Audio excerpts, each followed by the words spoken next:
उसी बात पे करा ना।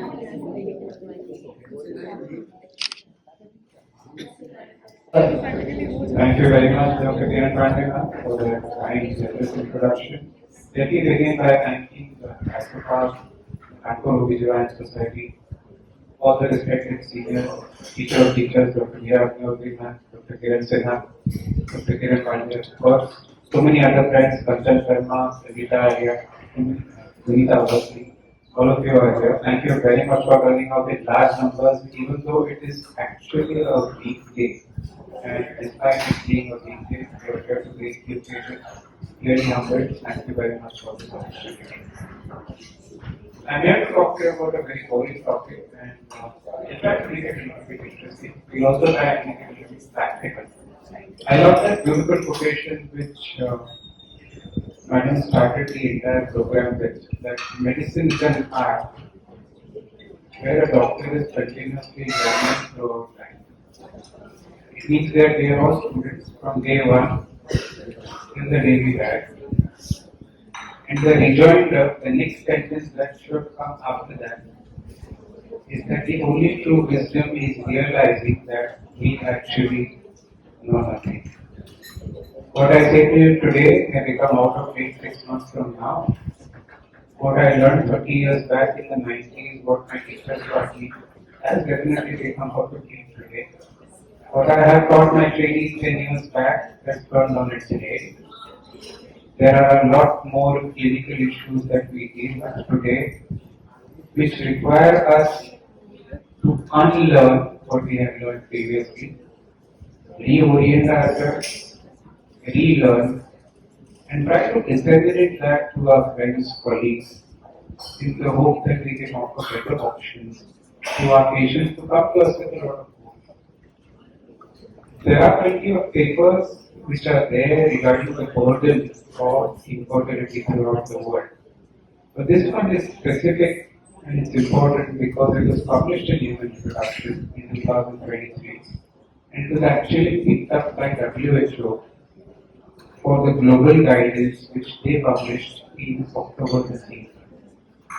And they said that about 15 to 17% of the world's population suffers from infertility. India is not far behind. We don't have updated statistics because the census couldn't take place in 2021 because of COVID, as all of us know. But by and large, we know that there are both female as well as male factors. Ovulation disorders have become significantly more common as compared to 30 years ago when I was a medical student. Female factor because of undiagnosed PID. Male factor is a huge problem today. I remember reading in my textbooks in the 80s and 90s that the normal semen count was 120 million per ml. If anybody has a count of 120 million today, they will win a Guinness Award probably. I'll be lucky if I get even 10 million in my practice. Endometriosis has become more widespread, and of course, unexplained infertility, as beautifully described by my previous speaker, is a major issue even today. Specifically in Indian clinical practice, you will find that there are many problems which we see in the Western world as well. There's plenty of guidance, plenty of evidence in Western literature, but Indian patients pose a very unique challenge. In the first place, they may not present you for treatment at all. If they do, the husband is quite commonly absent. If the husband does present, he doesn't want to give a semen sample. If he does give a semen sample, after that you will never see him until the day of the IUI or when he comes for the IVF treatment. In between, he is completely lost to follow, and it is the poor woman who has to bear the entire burden of fertility treatment. Practically, what we are seeing, especially in the past 15 to 20 years, and this is especially after I came back from the UK, that we are encountering more and more women, even of a young age, as young as 25, 30, 35. 35 is not old by any standards today. 35 is also quite young. There are a lot of outside quality issues. A lot of these women and men as well suffer from what we call oxidative stress. Where does this come from? We'll come to in just 2 or 3 minutes. We already talked about anovulation. Madam has already discussed the cases of poor ovarian reserve. But primarily, it is the poor oocyte quality which matters. Now, we saw in that beautiful video which Madam showed us that out of those millions of sperm, it takes only one good sperm to fertilize the egg. But think about the egg, there is only one or maximum two ova in a natural cycle or an oral ovulation cycle, which are generated per month. There aren't millions of eggs being generated every month in the human female. There are other species in the animal kingdom where that happens, but not in the human female. So it is important for you and I, as clinicians, to realize that poor egg quality, oocyte maturation issues, and finally fertilization issues are there beneath the surface in most couples in today's world. And a lot of what we call, in inverted commas, unexplained infertility primarily boils down to three conditions: poor egg quality, poor sperm quality, failed fertilizations, failed implantation. Okay? And that is what is bread and butter for us IVF specialists. Those of you who practice reproductive medicine know exactly where I am coming from. What is also known today is that Indian women, whether we like it or not, are experiencing accelerated aging. By accelerated aging, I mean externally we look very young, we look good, because we have the entire cosmetology industry bombarding us with the various different molecules and options. Everybody looks young, looks pretty, looks handsome, depending on their sex. And just like Koreans, if you watch K-drama, some women who are 50 years old look pretty fat. Okay? That of course is because of the diet, nutrition, lack of stress, and because of a lot of hormonal supplements and other supplements which they take in their country. But internally, the ovaries are aging, and the biological age of these ovaries is very different from the chronological age or even the superficial age that is conveyed by the facial characteristics. In fact, it has been seen that oocyte aging and ovarian aging happens 5 to 7 years earlier in Indian women as compared to their Western counterparts.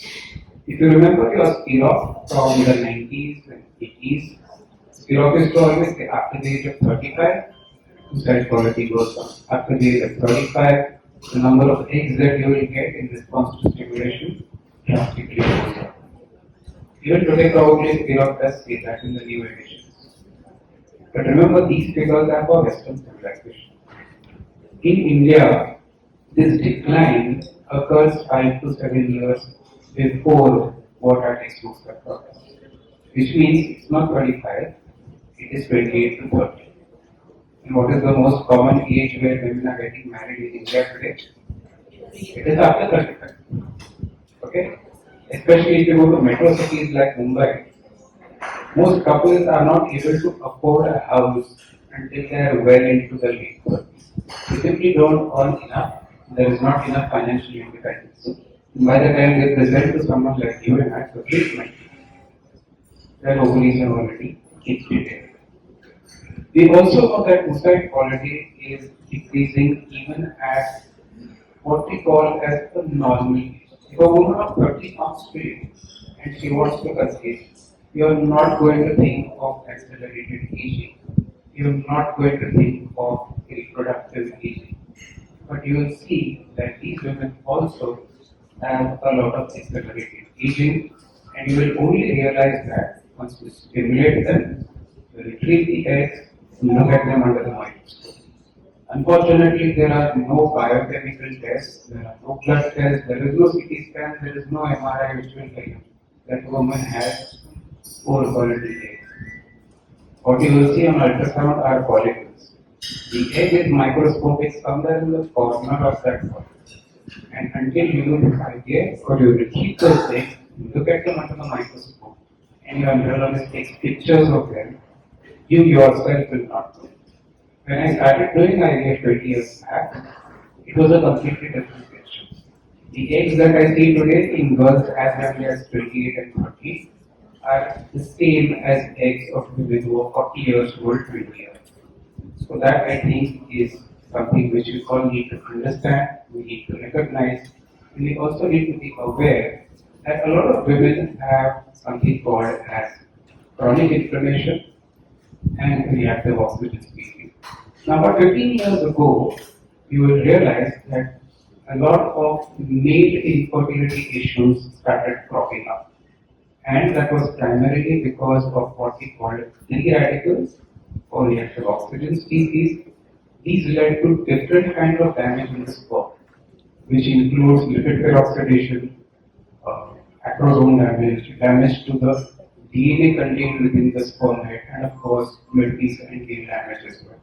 This translated into abnormal sperm, poor morphology, fertilization failure, and finally, of course, miscarriages if a bad quality sperm managed to fertilize the egg. So therefore, this entire concept of antioxidants came in a big way about 15 years back. Fast forward to 2025 today, for the last 4-5 years, we realized that this also happens to the oocyte sector. This is not something which is unique only to the male partner or only to the sperm. A lot of women also have chronic infection, chlamydia, gonorrhea, tuberculosis. Madam has highlighted those beautifully in her previous lecture, so I will not bore you. But suffice it to say that if there is a smoldering chronic latent PID which is there, which is undiagnosed by you and I, and that is going to be a self-perpetuating cycle, which needs to be broken at some point. You realize that the oocyte is a very fragile structure. And when I say it is fragile, I mean that it is very susceptible to attack by all the prostaglandins, cytokines, interleukins, and all those ugly molecules which are we studied in pathology. And once you see that actually happening, then you will realize how precious and how important the oocyte is. Once you have the oocyte attacked by these reactive oxygen species, you will find that there is a reduction in the mitochondrial function, there is going to be damage to the DNA as well, that is going to result in non-distraction during meiosis, poor oocyte quality, poor fertilization. If fertilization does happen, then chances of miscarriage are significantly higher. Also, in women who have PID, there is going to be some amount of fluid which is present within the tubal mucosa and also in the ovarian fossa, and this itself carries a lot of reactive oxygen species, carries a lot of those interleukins and prostaglandins that we talked about. This is what I was talking about 15 years back. We realized that the sperm quality is affected in a big way by ROS. So this really is not new. All of us know it. What we didn't know is that it affects the female factor as well. It affects the ovaries and the oocyte as well. There are multiple reasons why there can be reactive oxygen species. There are multiple reasons why oocyte quality can be poor, but the final common pathway ultimately is that either you will have a failed fertilization, you will have a failed implantation, or if there is a successful implantation, you will have an increase in the rate of first trimester miscarriage. This is well known. Many patients who have recurrent implantation failure and first trimester miscarriages is because of either the poor oocyte quality or poor sperm quality or both. There are multiple barriers to motherhood, and science has come up with multiple solutions to these multiple barriers. We quickly examine many of these molecules, which all of us are familiar with, but I'm going to stress on the evidence base for these. And these are loosely grouped together as either nutraceuticals or antioxidants. And now these are not something which is new. We've been using them for at least 15 to 20 years, maybe more, and they've been used in every conceivable situation, including pregnancy, infertility, male as well as female, ovarian rejuvenation, anti-aging, We just mentioned the Koreans a little while back. So which nutraceuticals are of practical importance to practitioners like you and I? I don't want to talk theory, I'm going to be very practical. This is not going to be a theoretical talk, this is going to be a very practical approach. So these are all the different agents which you will see mentioned in research papers. Many of these we have read about since our 11th and 12th standard biology. This is not rocket science, it's not new. There are only 3 or 4 new molecules which are really important, and I will stress on them in the next 5 minutes. This list, of course, is not exhaustive, and again, this is an August audience, so I'm not going to insult your intelligence by telling you to write vitamin C, D, and E, because these are well known. We've known about these for at least 30 to 40 years. But having said that, there is a certain class of patients which can't afford very expensive medications. You have people who are class 3, class 4 employees, or the laborer class, and they can't afford the expensive medications that we write very commonly. So if nothing else, at least give them vitamin C, D, and E, because that's the bare minimum that you can give them, and most couples can afford. Melatonin is something which is ubiquitous and is present in all of us. It's generated in the pineal gland or the third eye, so to speak, and it regulates your sleep cycle. You'll ask me why is sleep cycle important. If you have these devices, and there are people like me who actually carry 2 of them at a time, okay, you'll realize that smartphone addiction is a very real problem amongst younger people. Maybe people of my generation are a little away from it. Those people who are on Facebook, Instagram, Snapchat all the time, if they have their phone taken away from them for even 5 minutes, they start getting withdrawals and things. And many of our patients belong to that generation. They are continuously on their phones. They are late night doom scrollers. If you don't know this term, you can Google it. Doom scrolling is a sign of smartphone addiction. There's more exposure to blue light, there's lack of sleep, there's less REM sleep. And if you have something like this, which tracks your sleep, it will show you the graphs of how much time you spend in deep sleep, light sleep, REM sleep, what was the quality of it. If you ask your patients, just wear one of these devices for 2 days and look at their sleep patterns, you'll be able to prove to them that the smartphone is actually the one which is causing it. Because your lack of sleep and lack of good quality sleep, poor sleep hygiene as it's called, is actually disturbing the melatonin in your body. Why is melatonin important? Melatonin is the body's God-given free radical scavenger. It neutralizes your ROS. It also directly impacts your oocyte quality. It enhances metaphase 2 number of oocytes. For those of you who practice reproductive medicine, you know what I'm talking about. Metaphase 2 or 2 oocytes are the ones which actually lead to pregnancy. You get better quality compatibility embryos, and this translates into better clinical pregnancy. Now, melatonin has been studied extensively, especially in women who have PCOS. And this is a concept known to us in reproductive medicine for at least 10 years. So this is not theory. This is especially advocated for women who have PCOS, who have resistant PCOS, who don't respond to standard first and second line therapy, who sometimes may even be gonadotropin resistant. So in IVF, we have this concept of clomiphene resistance, but similarly there is also a concept of gonadotropin resistance. Do we have something better than gonadotropins to offer women today? No. That's the last quarter of a week. So if you want to break down that gonadotropin resistance, you need new molecules, and one of the molecules is melatonin. Remember, when you prescribe melatonin, it has to be given at night. You can't give it during the daytime because it mimics the body's natural sleep cycle. So your patient will end up being drowsy throughout the day. So please give it at night, don't give it during the daytime. This is a molecule I don't think anybody has not heard of this. Okay? Coenzyme Q10 for the last 10 years has revolutionized practice for all of us who practice infertility. The activated form is called as ubiquinol. The best source of ubiquinol comes from where? It's not made in India, unfortunately. It comes from a place called Japan. Okay, that is the most highly bioavailable and the most potent form of ubiquinol that you will get. And all the good preparations, you will see it in the fine print sourced from Tanika, Japan.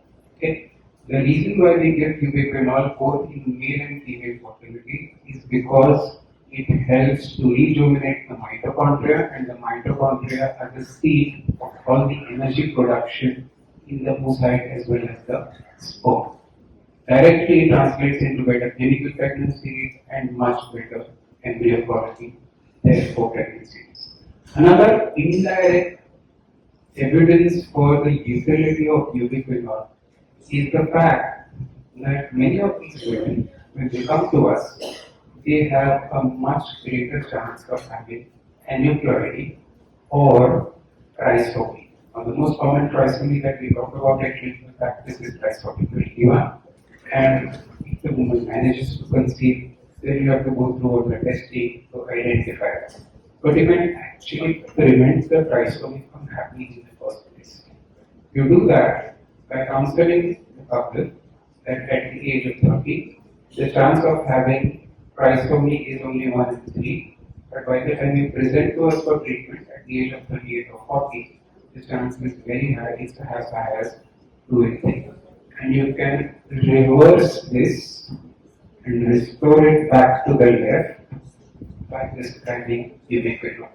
Ubiquinol, which is present in the human body, declines over time, just like DHEA. Okay, that's why we prescribe DHEA externally. But if you prescribe ubiquinol, it is found that the reversal is significantly better than with DHEA as well. And specifically, people have gone into these particular oocytes and identified that spindle defects, where there is non-disjunction during meiosis, are significantly lower in women who are prescribed ubiquinol or coenzyme defect. So, if you, for example, have a lady of say 38 or 40, and you've given her ubiquinol for say 1 or 2 months, she generates only 2 oocytes, which is the limit of her ovaries, no matter how much gonadotropin you pump in. But those 2 oocytes are good qualities. Good fertilization, good top-class embryos, and pregnancy. On the other hand, if you do not prescribe antioxidants, then there is a chance that she will have a spindle defect, poor quality eggs, poor fertilization rate, or maybe even poor quality embryos which will not give you pregnancy. In India, oocyte donation is still legal. It's possible to offer oocyte donation to such couples. But many couples don't accept it mentally. They don't accept it for family reasons or for religious reasons. They want to have their own child that is genetically linked to them. For them, this is one very good option, practical option that we can offer them.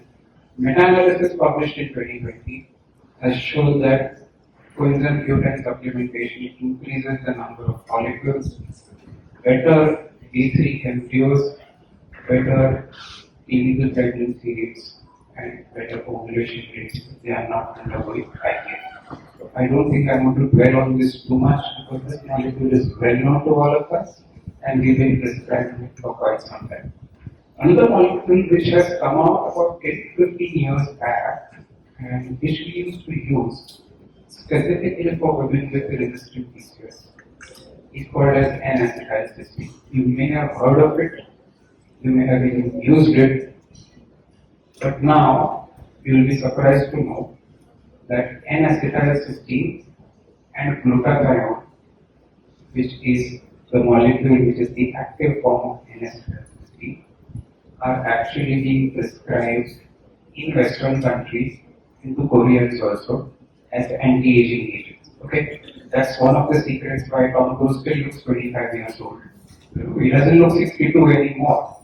He's actually 62, but if you look at him, you see his physique, you see how well he's maintained. One of the reasons is these biomolecules which are being used by Hollywood for ages together.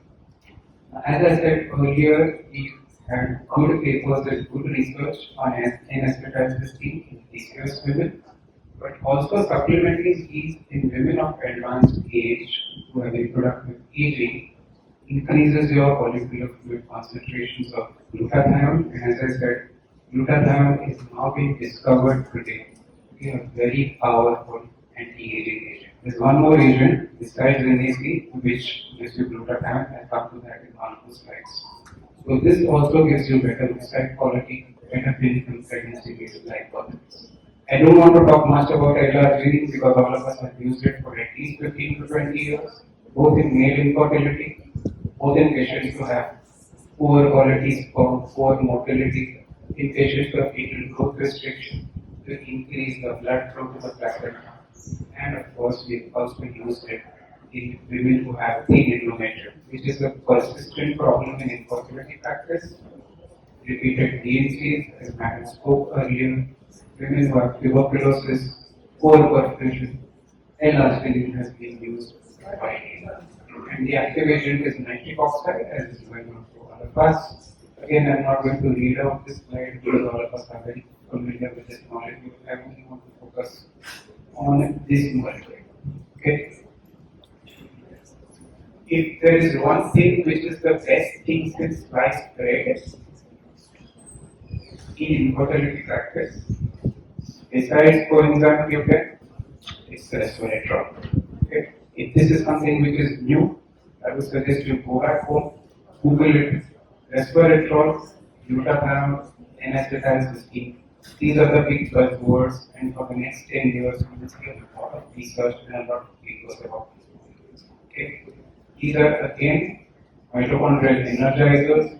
They decrease your ROS, decrease inflammation, give you much better quality size. And as I said, this is one of the secret weapons of Hollywood why people will forever use. You can also start using it to lose the 25. Omega-3 fatty acids are well known to all of us. Usually I don't show company slides in my presentation. Okay, I don't like doing that. But there are a couple of slides which I'm going to show you here today. And thanks to ISOPARB and Acumentis Vignana for putting together this program specifically for their combination of all these micromolecules that we talked about, the different antioxidants that we talked about, and that is the neonatal care.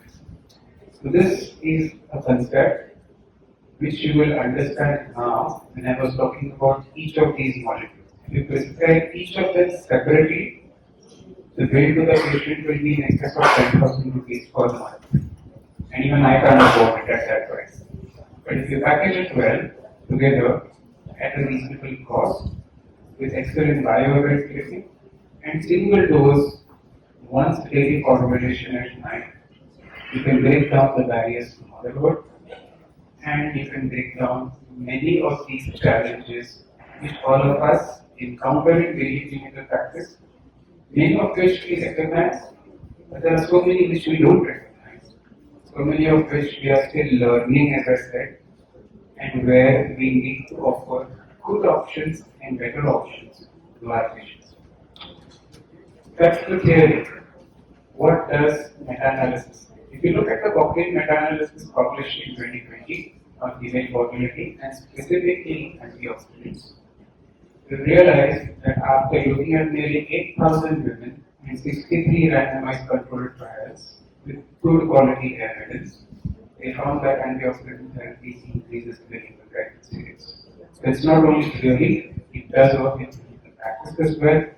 The jury is out regarding specific molecules, but once you combine all of these agents, especially the newer micromolecules, you will find that it does make a difference to clinical practice, and what we call in reproductive medicine shortens your time to pregnancy.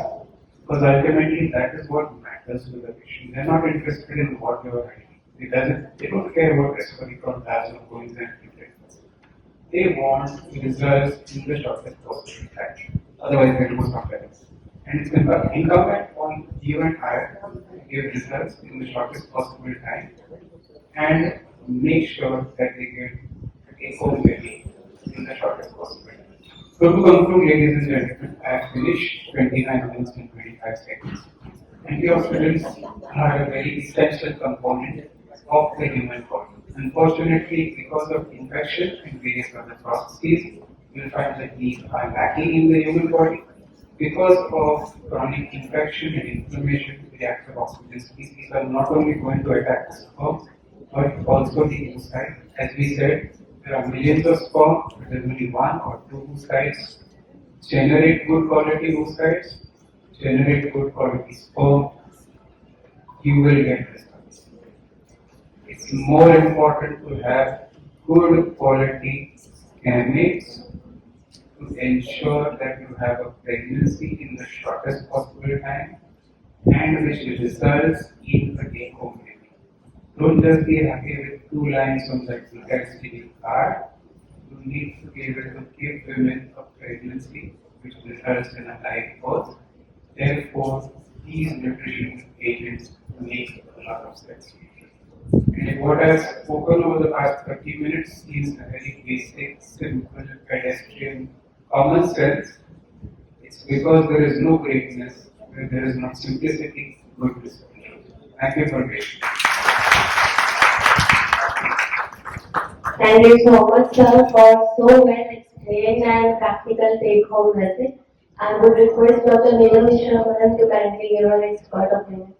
Thank you, Dr. Tambe, for this valuable time. You came all the way from the Bombay to give us talk. Thank you so much, and it has covered almost all the things in this regarding this subject. And I will like to say that besides these antioxidants, we must advise our patient to have a balanced diet and control their weight and of course avoid processed food. People are so much fond of taking nowadays, which contains so much extra sugars and all these things. Hydration and lifestyle, proper water intake, stress-free life, and of course complete sleep at least of 7 to 8 hours in 24 hours. That will also help a lot if we can guide our patients. Thank you so much for a wonderful talk. Thanks. Any questions from the audience, please?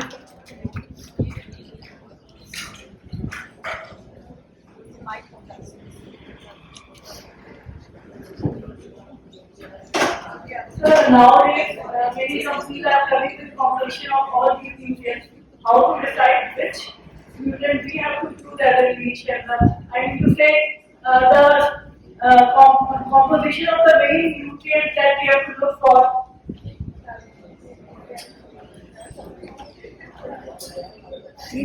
That's a very good and practical question. As I said, it depends on the purchasing power of your public. If there is somebody from class 3, class 4 of society, you can't list them and give it. They're not going to be able to take it for more than 10 days. And the duration of therapy has to be minimum for 2 to 3 months for it to be beneficial and effective. Therefore, if you have a very poor couple, then vitamin C, D, and E is the bare minimum. If you have a good class of patients, try to add as many of these molecules as possible. And as we see, if you have a single package which contains all of these, with ease of administration, as you have in linear that is going to be beneficial. Also remember that you need the therapeutic doses in whatever combination you have. There are many companies which will give you a combination which has to be taken 3 times a day or 4 times a day. So they defeats the purpose because most patients are not going to be compliant and they have to take medication multiple times. So single dose combination if you have, that would be ideal, and as many of these molecules as possible because these are all evidence. Yes. Thank you for a wonderful lecture. I just wanted to ask you, like a poor patient, you said, you give Vitamin C, D, and E. Okay. Then can we add melatonin extra in their this thing? I mean, prescription. Usually, poor class patients are somebody who do a lot of physical labor. They're not somebody who has a sedentary lifestyle. So those patients will not be sleep deficient. They will have good quality sleep anyway. It is not the question of sleep. You said melatonin is also, it also improves the follicles. So can we give that 5 mg melatonin at night to add with the vitamin C? 2 or 3 milligram of melatonin. But So that would be a cheaper. You have to give that as separate. Yeah, sir. But it will be a cheaper alternative. Right? We would like all the chairpersons to kindly join us on the center stage for both the sessions.